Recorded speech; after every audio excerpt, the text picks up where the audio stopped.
Well, hello friends, and welcome to my shop. I've got a little bit different video today, and today I'm going to share with you my grandfather's South Bend lathe. I'm not real good on the camera, so it's going to be a little bit in and out, but kind of give you a little backstory on this. This is a 1947 South Bend model B 9-inch lathe. So the model B basically means that there is no quick change gearbox here. You have to actually change the gears out. My grandfather bought this lathe brand new, and he had it his entire life. About 16 years ago, I moved it up to Michigan. 11 years ago, my wife and I bought a farm, and within the last couple weeks, I finally got this set up in my shop. And I thought that I would share it with you guys. I'm not a machinist. My dad was a tool and die maker, and so I learned a little bit from him, learned a little bit from my grandfather. He did a lot of gunsmithing with this machine. He did pretty much everything. It was his drill press. It did everything that he wanted it to do, and he took good care of it. Now, with that being said, 1947 is a long time ago, and I know that it probably needs a few improvements. And so I am very much interested in learning about the history and so forth. So once again, I'm not a machinist. I'm not a tool die maker. I'm a shop teacher, and so I really am having fun learning and relearning things that I learned. And so I'm going to flip the camera around and kind of give you guys a little tour of the machine. And if you hold on, you will see an extremely unique thing that I have with this. And so hang in there. So if you are familiar with these, they have a multiple speed system that this is driven with a leather belt. And before my grandfather's passing and me moving this lathe up to Michigan, he spent quite a bit of time going through this machine with me and showing me a lot of the ins and outs. In fact, he has directions and go no-go gauges to put new bushings in the motor. This has a tensioner on it. My grandfather even spent time teaching me how to lace new belts. And we built a couple extras so that I would never run out. However, what I see a lot of the guys will do is they use serpentine belts there. And so those are a lot quieter. You will hear a click, click, click, click, click with this. Move you on down this way.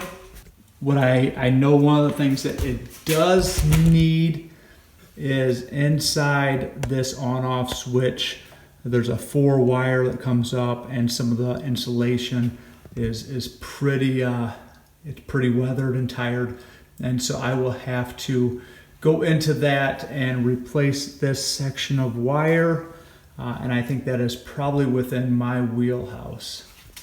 Move you down to this end. This is probably the most unique. If I move you down to this end, this is probably the most unique thing that I have. That is the serial number, 3398. If you look here, this right here is the pallet, 3398N. And I always thought, Grandpa had this in his coal room, which was kind of a storage closet.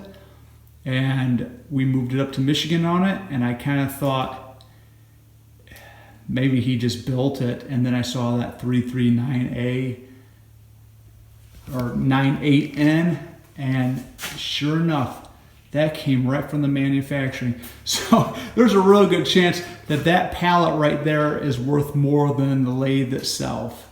And so everything is there. Grandpa took real good care of it. I've got my gears back here. I got a 4-jaw chuck, steady rest. And then there's all sorts of different chucks and whatnot, and there's those belts. Why do I share this video? I share it because it seems to me like no matter what little niche I get into, there's a community of followers, and there's people that just love to watch these old machines run, and they love to see them get going. Just a little bit of research on it. 1947, and so I found paperwork from 1948 that said that this machine would have been about $359-ish new, and so it makes my brain start turning like that was a huge investment for a guy back in 1947, and no wonder Grandpa took care of it so well that it still runs to this day. Like I said, some of the insulation has just dried up. That happens. But the motor, everything, the scraping marks are still there. It was always well oiled and cleaned. And so, real fun to see this. Like I said, I'm excited to be able to carry on this machine. It's a little bit of weight on my shoulders, but I'm excited that I get the opportunity. Any links, any tips, any forums, sites, products, any of that sort of thing, if you have good information for me, please share. This is me working in my shop, and hopefully going to make something this winter. And so I just thought I would share. Have a good day. Bye now.